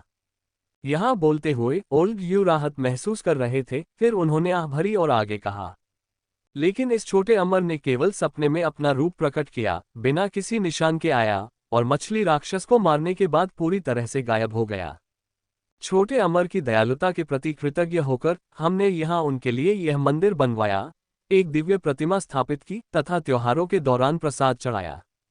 जब साल अच्छा नहीं जाता, जब तूफान बहुत भयंकर होते हैं या जब अजीब चीजें होती हैं तो हम यहाँ 30 मिनट तक धूपबत्ती जलाने आते हैं और इस छोटे से अमर देवता से शांति बनाए रखने और क्षेत्र में सुरक्षा सुनिश्चित करने की प्रार्थना करते हैं। मोहुआ दंग रह गया। ओल्ड यू ने जिन चीजों का उल्लेख किया, क्या वे सभी चीजें मोहुआ ने नहीं की थीं? तो अंत में अमर बच्चा में ही निकला। मोहुआ की भावनाएं कुछ जटिल थीं। उत्सुकतावश उसने चुपके से ओल्ड यू से पूछा, जब आप मुझसे प्रार्थना करते हैं तो क्या आपको इस छोटे अमर से प्रार्थना करना वास्तव में प्रभावी लगता है? बूढ़े यू ने बार बार सिर हिलाया, ये प्रभावी है, ये प्रभावी है। वास्तव में स्वाभाविक रूप से बूढ़े यू ने श्रद्धा से भरे चेहरे के साथ कहा, यदि बादल छाए रहेंगे और बारिश होगी तो इस छोटे अमर बच्चे से प्रार्थना करने से शीघ्र ही धूप निकल आएगी। यदि पकड़ने के लिए कोई मछली नहीं है तो प्रार्थना करने से भाग्य बदल जाएगा। दूसरी बार यू एक बार नदी में चला गया और एक जलदानव ने उसका पैर काट लिया, लगभग नदी में घसीटा गया लेकिन सौभाग्य से बच गया। उसने कहा कि यह सौभाग्य की बात है कि उसने पानी में प्रवेश करने से पहले छोटे अमर से प्रार्थना की, अन्यथा वह अपनी जान गंवा सकता था। गांव के मुखिया की बूढ़ी झाओ की पत्नी को बच्चे को जन्म देने में कठिनाई हो रही थी और इस छोटे अमर बच्चे से प्रार्थना करने के बाद ही माँ और बच्चे दोनों बच पाए। मोहुआ, उसे यह एहसास नहीं था कि वह इतना शक्तिशाली है, माँ और बच्चे दोनों की रक्षा करने में सक्षम है। क्या ऐसा कभी नहीं हुआ कि यह प्रभावी न रहा हो? मोहुआ ने फिर पूछा। बूढ़े यू ने कुछ देर सोचा, कभी कभी ऐसा होता है, लेकिन निश्चित रूप से ऐसा इसलिए होता है क्योंकि हम पर्याप्त ईमानदार नहीं होते या बहुत लालची होते हैं, बहुत अधिक मांग करते हैं, इसलिए छोटे अमर ने हमारी परवाह नहीं की। निश्चित रूप से छोटा अमर बहुत व्यस्त होगा, हर समय हमारी देखभाल करना असंभव है, हमारी मदद करना दयालुता है, मदद न करना उचित है, हमें कोई दुर्भावना नहीं रखनी चाहिए। एक लालची दिल एक हाथी को निगल जाएगा, अगर कोई बहुत लालची है तो उसे प्रतिशोध का सामना करना पड़ेगा। बूढ़े यू ने गंभीर चेहरे के साथ कहा, इस बारे में गहराई से महसूस करते हुए। मोहुआ ने सिर हिलाया।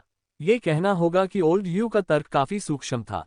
मोहुआ ने एक बार फिर मंदिर की ओर देखा और स्वर्ण तलवार के साथ छोटे अमर को वहां खड़े धूपबत्ती ग्रहण करते हुए देखा और अचानक उसके मन में एक प्रश्न उभरा, क्या मैं सचमुच धूपबत्ती ग्रहण कर सकता हूँ? उन्हें याद आया कि भगवान पीले पर्वत ने कहा था कि केवल देवता ही धूप का सेवन कर सकते हैं। वह जीवित व्यक्ति धूपबत्ती कैसे खा सकता है? इसके अलावा जब छोटे से मछली पकड़ने वाले गांव के ग्रामीणों द्वारा उसे छोटे अमर बच्चे के रूप में पूजा जाता था, तब भी उसे कोई विशेष संवेदना महसूस नहीं होती थी। यदि वह धूप नहीं जला सकता तो ये सारी धूपबत्ती कहाँ चली गई? अदृश्य में किसी प्रकार का कारण और प्रभाव। मोहुआ इसे समझ नहीं सका। उसने फिर से अपनी मिट्टी की आकृति को देखा। अचानक उसका दिव्य विचार चला गया, आंखों में आश्चर्य दिखा, लेकिन उसने कुछ नहीं कहा। इसके बजाय उसने ओल्ड यू को संबोधित किया। मैंने बहुत कुछ देख लिया है, अब देर हो रही है अंकल यू, मुझे वापस चलना चाहिए। अपना ध्यान रखना दानदाता, बूढ़े यू ने कहा, मुझे आपके साथ चलने दो। बूढ़ा यू स्वयं मोहुआ को गांव के किनारे ले गया, दूर से मोहुआ को जाते हुए देखा, फिर घर वापस गया और अपने दोनों पोतों को निर्देश दिया। उपकारकर्ता ने जो चीजें तुम्हें दी हैं, उन्हें सुरक्षित रखो। दोनों बच्चों ने मोहुआ द्वारा उपहार में दिए गए जल विकर्षक जेट को बहुत प्यार से अपने गले में बांध लिया। बूढ़े यू ने सिर हिलाया और कहा, उपकारकर्ता की उम्र को कम मत आंकिए। वह एक महान संप्रदाय का एक संप्रदाय शिष्य है, जिसके पास श्रेष्ठ विरासत, दूरदर्शिता, ज्ञान और कौशल हैं जो प्रथम श्रेणी के हैं। शब्द बोलते हैं, आपको उन्हें अच्छी तरह याद रखना चाहिए और कभी नहीं भूलना चाहिए। और यह भी, बूढ़े यू ने आह भरी और भावुक होकर कहा, यद्यपि हम स्वच्छंद कृषक हैं और गरीबी का जीवन जीते हैं, फिर भी हमें धार्मिकता को कायम रखना चाहिए। मैं बूढ़ा हो गया हूँ, मेरा जीवन ऐसा ही है। उपकारकर्ता की दया का बदला चुकाने की मुझमें ज्यादा क्षमता नहीं है, लेकिन तुम दोनों बच्चों की बात अलग है। तुम जवान हो, आगे का रास्ता लंबा है। यदि भविष्य में आपकी तव साधना सफल होती है तो आपको इस महान दयालुता का अच्छा प्रतिदान करने का तरीका खोजना होगा। दोनों पोतों ने गंभीरता से सिर हिलाया। हाँ दादाजी, हमें याद है। अच्छा, बूढ़े यू ने राहत में सिर हिलाया। इस समय छोटे मछली पकड़ने वाले गांव के पीछे छोटे अमर के मंदिर के सामने धूप का धुआं उठ रहा था और आसपास कोई नहीं था। महुआ, जो पहले ही जा चुका था, धीरे धीरे अपना स्वरूप पुनः प्रकट करने लगा। उसकी निगाहें गहरी थीं, उसने कुछ देर तक मंदिर को घूरा और फिर धीरे से कहा, बाहर आओ। मंदिर के अंदर कोई हलचल नहीं थी। महुआ ने थोड़ा सा भौहें चढ़ाईं। जैसे ही वह थोड़ा अधीर हो रहा था, मंदिर के अंदर से एक चांदी की रोशनी हल्की सी चमकी और एक शुद्ध सफेद छोटी चांदी की मछली कांपती हुई बाहर निकली, महुआ की ओर सिर हिलाते हुए मानो झुक रही हो।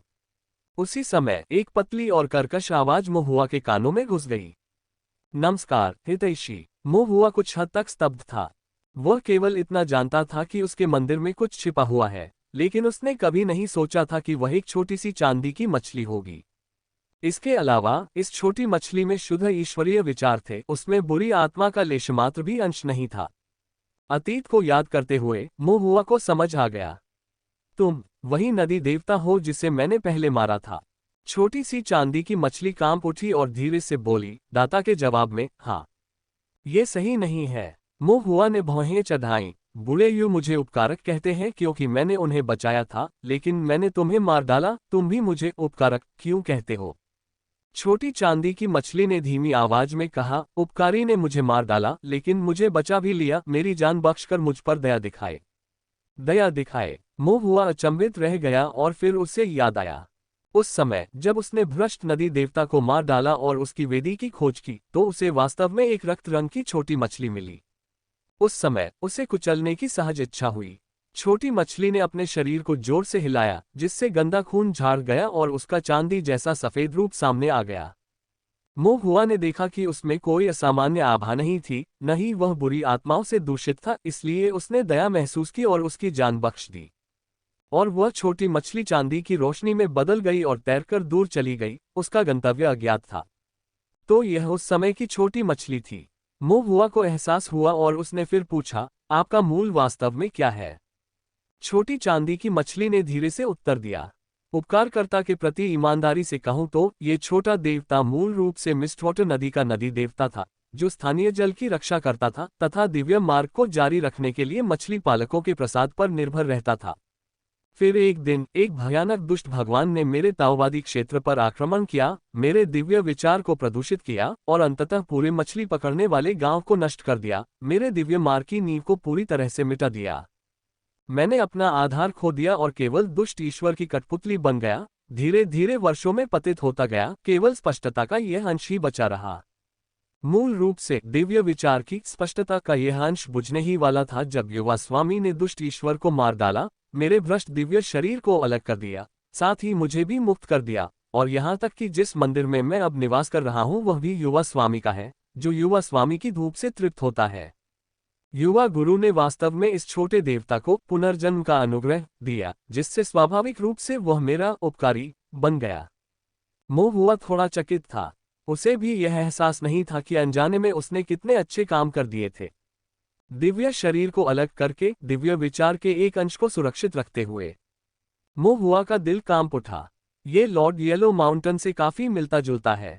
उस समय भगवान येलो माउंटेन गिर गए थे, गलत रास्ते पर चले गए थे और ताइक्सू गेट के पूर्ववर्तियों द्वारा दिव्य विचार को तलवार में बदलकर उनके शक्तिशाली दिव्य शरीर को अलग कर दिया गया था, जिससे शुद्ध दिव्य विचार का एक टुकड़ा बचा था। इस प्रकार एक उजाड़ पर्वत भगवान के रूप में उनका पुनर्जन्म हुआ। ये छोटी सी चांदी की मछली वही है, सिवाय इसके कि इसे उसने स्वयं ही काटा था। क्या अब भी आप नदी के देवता हैं? महुआ ने पूछा। छोटी चांदी की मछली ने अपना छोटा सा सिर हिलाया। इस छोटे देवता के पास अभी भी नदी देवता का कुछ अधिकार है, लेकिन अधिकांश दिव्य कौशल और देवताओं की स्मृतियां नष्ट हो गई हैं। काट दिया। महुआ थोड़ा चौंका और पूछा, तो क्या तुम्हें पहले की कोई बात याद है? देवताओं के दिव्य कौशल और वह दुष्ट देवता जिसने तुम्हें अपवित्र किया था? छोटी चांदी की मछली ने अपना सिर हिलाया। काट दिए जाने के बाद इसका अधिकांश भाग याद नहीं रहता। ठीक है। महुआ को थोड़ा अफसोस हुआ। वह इस बात को लेकर काफी उत्सुक थी कि दुष्ट देवता किस प्रकार पतित हो गए और देवता किस प्रकार दिव्य कौशल विकसित करने में सफल रहे। विशेषकर नदी देवता के रक्त सागर दिव्य कौशल ने उन पर गहरी छाप छोड़ी। ऐसा लगता है कि अब इसकी संभावना बहुत कम है।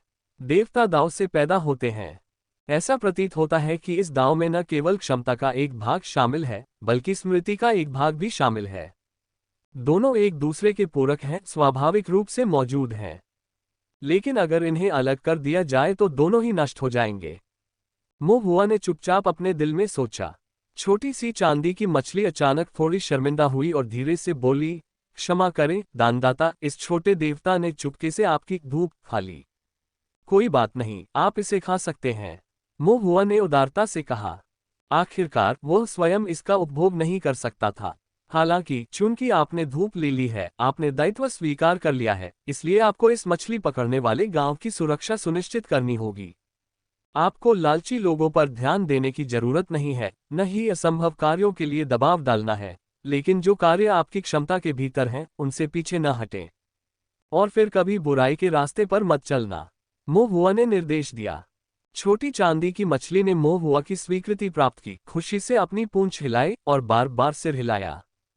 बहुत धन्यवाद दाता, ये छोटा देवता निश्चित रूप से दाता की शिक्षाओं को याद रखेगा। मो हुआ ने सिर हिलाया। ठीक है, मुझे भी जाना चाहिए, छोटी चांदी की मछली ने आदरपूर्वक कहा। ध्यान रखना दानदाता। हुआ ने फिर से छोटे अमर के मंदिर की ओर देखा, फिर मुड़कर चला गया। मो हुआ को जाते देख छोटी चांदी की मछली चुपचाप मंदिर के अंदर छोटे अमर की भव्य मूर्ति के पीछे छिप गई और संतुष्ट होकर मो हुआ की धूप का सेवन करने लगी। अधिकांश देवता जब मार्ग से भटक जाते हैं और उनका दिव्य मार्ग नष्ट हो जाता है, तो वे तुरंत नष्ट हो जाते हैं और लुप्त हो जाते हैं।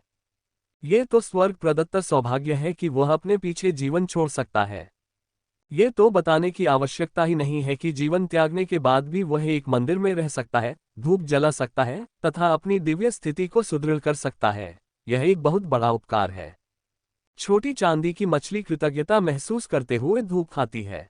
अल्पविराम। मो हुआ ने अब और देर नहीं की, घोड़ागाड़ी ली और सीधे ताइक्सू गेट पर लौट आया। ताइक्सू गेट पर लौटने पर मो हुआ ने गु चांगहुई को एक पत्र भेजा। अंकल गु, क्या क्रॉसिंग रिवर ड्रैगन अभी भी जीवित है? थोड़ी देर बाद गु चांगहुई ने उत्तर दिया, जीवित। मो हुआ, वास्तव में जीवित? गु चांगहुई, क्या आप उम्मीद कर रहे हैं कि वह मर गया है? नहीं, मैंने सोचा था कि उन सभी रहस्यों और इतनी सारी जानकारी के लीक होने के बाद वह निश्चित रूप से ताओवादी जेल में मारा जाएगा। मुझे उम्मीद नहीं थी कि उसका जीवन इतना कठिन होगा, मो हुआ ने कहा। गु चांगहुई, मैं देख रहा हूं, जब मरने का समय आएगा तो मर जाएगा, देखना बेकार है, मो हुआ ने अपने दिल में फुसफुसाया। लेकिन उसने यह बात जोर से नहीं कही, अन्यथा अंकल गु अपनी तुच्छ बुद्धि से निश्चित रूप से द्वेष पाल लेंगे।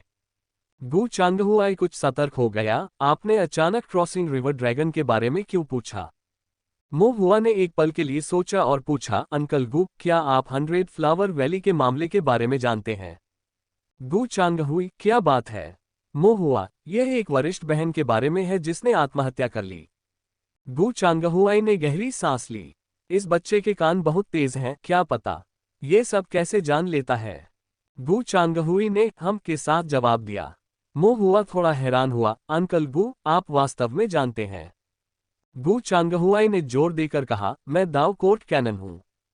क्या यह नहीं कहा गया था कि उसे हाशिए पर डाल दिया गया है? गु चांगहुई ने रुककर फिर चिढ़कर कहा, हाशिए पर होने के बावजूद यह अभी भी एक पर्यवेक्षक है। मो हुआ ने फिर पूछा, क्या आप 100 फ्लावर वैली में जाकर जांच करने गए थे?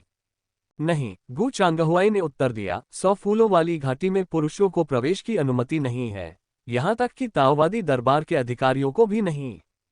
मो हुआ, तो क्या दाव कोर्ट इसे अकेला छोड़ देता है? गु चांगहुई, इसे संभाल लिया जाएगा। मो हुआ हैरान था, क्या यह नहीं कहा गया है कि पुरुष प्रवेश नहीं कर सकते? गु चांगहुई ने कहा, क्या यह संभव है कि ताओवादी न्यायालय में महिला पर्यवेक्षक हो? मो हुआ चौंक गया। महिला पर्यवेक्षक है? कौन? गु चांगहुई, बाहर से स्थानांतरित होने के कारण आप उसे नहीं जानते। अगर मैं आपको बता भी दूं तो भी आप नहीं जान पाएंगे। ओह, मो हुआ की आंखें चमक उठी और उसने पूछा, बाहर से अचानक महिला पर्यवेक्षकों का तबादला क्यों?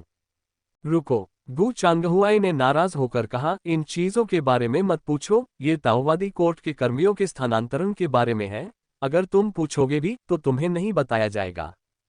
ठीक है तो, मो हुआ बुदबुदाया। गु चांगहुई ने कहा, तुमने यह नहीं बताया कि तुमने अचानक क्रॉसिंग रिवर ड्रैगन के बारे में क्यों पूछा। क्या इसका संबंध 100 फ्लावर वैली मामले से है? हाँ, मो हुआ ने कहा, सीनियर सिस्टर जिसने 100 फ्लावर वैली में आत्महत्या की, उसका उपनाम ये है, वह मिस्टवाटर सिटी के ये परिवार से है। और मिस्टवाटर सिटी में ये परिवार के एक युवा मास्टर ये की पिछले साल हत्या कर दी गई थी। जिसने यंग मास्टर ये को मारा था वह क्रॉसिंग रिवर ड्रैगन था। और मुझे संदेह है कि मारे गए युवा मास्टर ये और आत्महत्या करने वाली वरिष्ठ बहन ये कुछ हद तक संबंधित होनी चाहिए। गु चांगहुआई ने शुरू में तो ज्यादा ध्यान नहीं दिया, लेकिन जितना अधिक वह सुनता गया, उसकी अभिव्यक्ति उतनी ही तीव्र होती गई। उन्होंने यह उम्मीद नहीं की थी कि मो हुआ ने पहले ही संबंधों की इतनी गहराई से जांच कर ली होगी और उन्हें इतनी स्पष्टता से व्यवस्थित कर दिया होगा। इस क्षमता के साथ वह आसानी से दाव कोर्ट में पर्यवेक्षक बन सकता था। तो आप चाहते हैं कि मैं क्रॉसिंग रिवर ड्रैगन से पूछताछ करूं, उससे पूछूं कि उसने यंग मास्टर ये को क्यों मारा, और साथ ही दाव कोर्ट की पृष्ठभूमि का उपयोग करके इस यंग मास्टर ये और ये उपनाम वाली महिला शिष्या की जांच करूं जिसने 100 फ्लावर वैली में आत्महत्या कर ली थी, ये देखने के लिए कि उनका क्या संबंध है। मो हुआ ने सिर हिलाया और प्रशंसा की, जैसा कि अंकल गु से उम्मीद थी, बहुत स्मार्ट। गु चांगहुई। मो हुआ ने तब थोड़ी चिंता की, अंकल गु, आपको हाशिए पर डाल दिया गया है, क्या अभी आप जांच कर सकते हैं? गु चांगहुआई ने ठंडी आवाज में कहा, हाशिए पर धकेले जाने का मतलब बर्खास्त होना नहीं है, बस इंतजार करो, जब कोई खबर होगी तो मैं तुम्हें बता दूंगा। हम। मो हुआ ने सिर हिलाया। उसके बाद पत्र टोकन में कोई और संदेश नहीं था। गु चांगहुई व्यस्त लग रहे थे। मो हुआ की अभी भी कक्षाएं चल रही थीं और वह केवल धैर्यपूर्वक समाचार की प्रतीक्षा कर सकती थी। हालांकि कक्षा के बाहर उन्हें अन्य काम भी निपटाने थे। कुशान पर्वत की यात्रा के दौरान भगवान पीले पर्वत के साथ कुछ देर बातचीत करने के बाद मो हुआ को बहुत कुछ हासिल हुआ। सबसे पहले ये दिव्य विचार को तलवार में बदलने का मामला था। भगवान पीले पर्वत के वर्णन के माध्यम से मो हुआ को कुछ प्रेरणा मिली। तलवार में दिव्य विचार तलवार हथियार और तलवार क्यूई को त्यागने में सक्षम हो सकता है। तलवार इरादे को परिष्कृत करने के लिए आंखों का उपयोग करने की कोशिश कर रहा है। आंखें दिव्य संवेदना की खिड़कियां हैं जो दिव्य संवेदना को अधिकतम सीमा तक बाह्य रूप में प्रकट करने की अनुमति देती हैं। शायद प्रशिक्षण के माध्यम से मैं केवल एक नज़र का उपयोग करके दिव्य विचार को तलवार में बदलने की तकनीकों का पता लगा सकता हूं। जब आसपास कोई नहीं था तो मो हुआ ने यह प्रयास किया। जैसी कि उम्मीद थी, सब विफल रहा। चाहे वह कितनी भी आंखें सिकोड़े, वह अपनी आंखों से तलवार की रोशनी नहीं निकाल सकता था। यद्यपि यह सफल रहा, मो हुआ हतोत्साहित नहीं हुआ। कोई भी जादू बिंदु रातों रात हासिल नहीं किया जा सकता। तलवार चलाने की तकनीक जितनी अधिक शक्तिशाली होती है, उसमें निपुणता प्राप्त करने के लिए उतने ही अधिक वर्षों तक लगातार परिष्कृत करने की आवश्यकता होती है। मो हुआ ने तय किया कि जब भी उसके पास समय होगा वह प्रतिदिन अभ्यास करेगा। शायद एक दिन उसकी आंखों में तलवार की रोशनी आ जाए। एक और बात जो मो हुआ को विशेष रूप से प्रिय थी, वह थी जिसे लॉर्ड येलो माउंटेन ने दिव्य भावना ताओवाद कहा था। मो हुआ दैवीय भावना के मार्ग का अनुसरण करते हुए दाव को सिद्ध करता है। वह हमेशा सोचता था कि वह उसी रास्ते पर है, लेकिन लॉर्ड येलो माउंटेन के साथ बातचीत करने के बाद उसे अचानक एहसास हुआ कि उसने गलती से एक बहुत ही अजीब रास्ता ले लिया है। दाव को सिद्ध करने की उनकी दिव्य भावना अन्य दिव्य अभ्यासियों से बहुत भिन्न हो सकती है, और उनके गुरु द्वारा उनके लिए नियोजित मार्ग से भी अधिक भिन्न हो सकती है। उनकी दिव्य भावना द्वारा दाव को सिद्ध करना, सटीक रूप से कहें तो दिव्य भावना का उदात्तीकरण कहा जाना चाहिए। ये ईश्वरीय ताओवाद में संलग्न दिव्य भावना का मार्ग है। दिव्य भावना ताओवाद मार्ग। मो हुआ आह भरने से खुद को रोक नहीं सका। सबसे अधिक संभावना यह है कि उसके गुरु ने यह नहीं सोचा था कि जब वह स्वर्ग यान जुए का अभ्यास कर रहा था और दुष्ट आत्माएं उसे भोग रही थीं, तो वह अनजाने में ही ईश्वर के मार्ग पर चला गया। मो हुआ चिंता से बच नहीं सका। मेरे गुरु के बिना और मैंने गलत सीखा है, कौन जानता है कि भविष्य कैसा होगा। लेकिन ध्यानपूर्वक सोचने पर मो हुआ को एहसास हुआ कि उसने जो गलत सीखा था वह सिर्फ एक या दो चीजें नहीं थीं।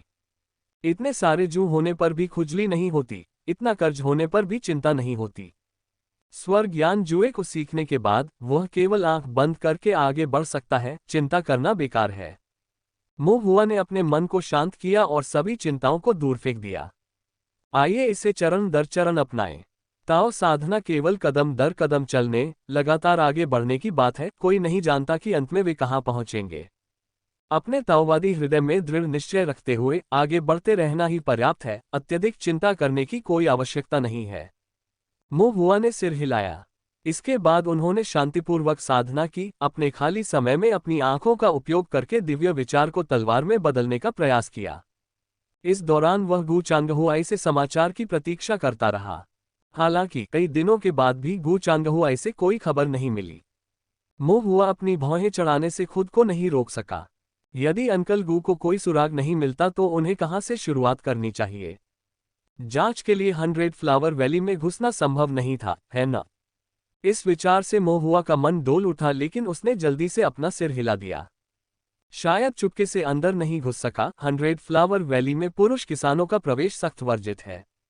यहां तक कि ताओवादी न्यायालय के पर्यवेक्षक को भी अंदर जाने की अनुमति नहीं है। ताइक्सुगेट से आए मेरे जैसे छोटे शिष्य को तो छोड़ ही दीजिए।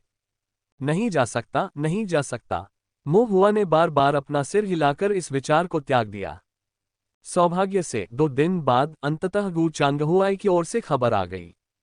पूछताछ खत्म हो गई है, गू चांगहुआई ने कहा। मो हुआ, क्रॉसिंग रिवर ड्रैगन मरा नहीं है ना? गू चांगहुआई अवाक रह गया। आप हमेशा यह आशा क्यों करते हैं कि वह मर चुका है? मो हुआ ने जवाब दिया, वास्तव में नहीं, बस मुझे ऐसा लगता है कि वह हमेशा मरने के कगार पर रहता है, इसलिए मैंने पूछा। यदि कुछ भी गलत हो जाए तो दुष्ट देवता के ये गुर्गे अचानक मर जाते हैं। मो हुआ काफी अनुभवी था। गू चांगहुई, चिंता मत करो। क्या तुम्हें कुछ पता चला? मो हुआ ने पूछा। हाँ, गू चांगहुआई ने संदेश भेजा, हमें कुछ मिला है, लेकिन यह आपके द्वारा बताई गई बात से अलग है। मो हुआ, क्या विसंगति है? गू चांगहुआई, जिस युवा गुरु की मृत्यु हुई उसका उपनाम ये नहीं बल्कि लिन था। ए लिन? मो हुआ दंग रह गया। हाँ, ये लिन कैसे हो सकता है? मो हुआ ने भौहें चढ़ाईं। उन्होंने स्वर्गीय गुप्त गणना का अध्ययन किया था और उनके दिल में ये प्रबल पूर्वाभास था कि यंग मास्टर यही वह व्यक्ति थे जिनकी मृत्यु मिस्टवाटर नदी पर हुई थी। क्रॉसिंग रिवर ड्रैगन द्वारा उनका गला काट दिया गया था। लेकिन क्रॉसिंग रिवर ड्रैगन ने दावा किया कि जिस व्यक्ति को उसने मारा था उसका उपनाम लिन था, न कि ये। क्या क्रॉसिंग रिवर ड्रैगन झूठ बोल रहा है? मो हुआ ने अपना सिर हिलाया। इस समय क्रॉसिंग रिवर ड्रैगन के अपराधों को देखते हुए उसे या तो फांसी की सजा मिलेगी या ताओवादी जेल में जीवन बिताना होगा, इसलिए उसके पास ऐसे तुच्छ मामले के बारे में झूठ बोलने का कोई कारण नहीं था। लिन, ये। मो हुआ के विचार जागृत हुए और उसने पूछा, क्या ये हो सकता है कि यंग मास्टर ये एक झूठे नाम का उपयोग कर रहे थे? हो सकता है कि उन्होंने उत्सव में शामिल होने के दौरान अपनी पहचान छिपाने के लिए यंग मास्टर लिन का उपयोग किया हो। गू चांगहुआई, संभावना है। मो हुआ ने फिर पूछा, क्या क्रॉसिंग रिवर ड्रैगन ने कुछ और कहा? गू चांगहुआई, उसने ऐसा किया, लेकिन ज्यादा उपयोगी नहीं था। उसने केवल लिन उपनाम वाले एक युवा मास्टर को मारने के आदेश पर काम करने का उल्लेख किया था, ताकि उसे चुप कराया जा सके, जिसका उद्देश्य जहाज पर सभी को खत्म करना था, बिना कोई निशान छोड़े। क्रॉसिंग रिवर ड्रैगन के लिए हत्या करना आम बात है। जहां तक अन्य मामलों की बात है तो वह न तो पूछताछ करता है और न ही पूछताछ करने की हिम्मत करता है। तो कोई सुराग नहीं है। मो हुआ ने भौहें चढ़ाईं, एक पल के लिए हिचकिचाया, लेकिन फिर भी पूछा, अंकल गू, क्या आपने क्रूजर बोट के बारे में सुना है? दूसरी ओर गू चांगहुआई ताओवादी दरबार में दस्तावेजों की समीक्षा कर रहे थे। जब उन्होंने मो हुआ का संदेश देखा, विशेष रूप से क्रूजर बोट शब्द, और चौंक गए। वह खुद को रोक नहीं सका और पूछा, आप कितना जानते हैं? मो हुआ को अचानक ज्ञान प्राप्त हुआ। पता चला कि अंकल गू को भी यह बात पता थी। मो हुआ ने उत्तर दिया, ज्यादा नहीं, अभी हाल ही में सुना है। गू चांगहुआई को उस पर पूरी तरह से विश्वास नहीं था, लेकिन उसके पास मो हुआ को बात करने के लिए मजबूर करने का कोई तरीका नहीं था। मो हुआ कुछ नहीं बोल रहा था और गू उसका मुंह खोलकर उससे जबरन स्वीकारोक्ति नहीं करवा पा रहा था। गू चांगहुआई केवल ये सलाह दे सके, सावधान रहो, बहुत उत्सुक मत बनो, वह जगह खतरनाक है। एक ऐसा स्थान जहां अश्लीलता और गंदगी निवास करती है। वहां के लोग संदिग्ध हैं और उनकी विचित्रताएं भी भिन्न हैं। मो हुआ के लिए यह हर दृष्टि से खतरनाक है। भोले मो हुआ को स्पष्ट रूप से समझ नहीं आया कि गू चांगहुआई का क्या मतलब था, उसने केवल सामान्य अर्थ में ही इसे खतरनाक समझा। निश्चिंत रहिए अंकल गू, मुझे पता है कि मैं क्या कर रहा हूं। मो हुआ ने कहा। नहीं, आप वास्तव में नहीं। गु चांगहुआई और भी कुछ कहना चाहते थे लेकिन हिचकिचाते हुए अंततः चुप रह गए। मो हुआ ने कहा, क्रॉसिंग रिवर ड्रैगन निश्चित रूप से रूजे बोट के बारे में जानता होगा, क्या आपने उससे पूछा? गु चांगहुआई, मैंने ऐसा किया, लेकिन जैसे ही मैंने उन शब्दों का उल्लेख किया, क्रॉसिंग रिवर ड्रैगन भयभीत हो गया और उसने हताश होकर अपना सिर हिलाया। उसकी बोलने की हिम्मत नहीं हुई। हाँ, शायद किसी तरह के मौन अभिशाप का शिकार हो गया है। अगर वह रूजे बोट के बारे में बोलेगा तो उसकी तुरंत मौत हो सकती है, गु चांगहुआई ने कहा। तभी मो हुआ को याद आया कि गु चांगहुआई ने पहले भी इसी तरह के मामलों का उल्लेख किया था। क्या यह मौन अभिशाप है?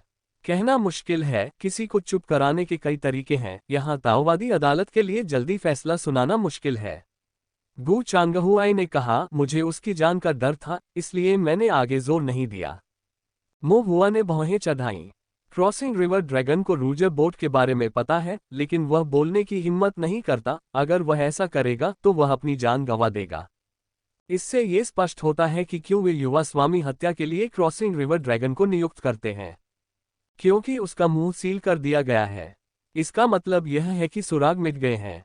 ये युवा मास्टर लिन, क्या इसकी कोई पुष्ट पहचान है? नहीं, ताओवादी न्यायालय इसे नहीं ढूंढ सका, गु चांगहुई ने कहा। मो हुआ को थोड़ी निराशा हुई। गु चांगहुआई एक पल के लिए हिचकिचाया, आह भरी, और मो हुआ को संदेश भेजा।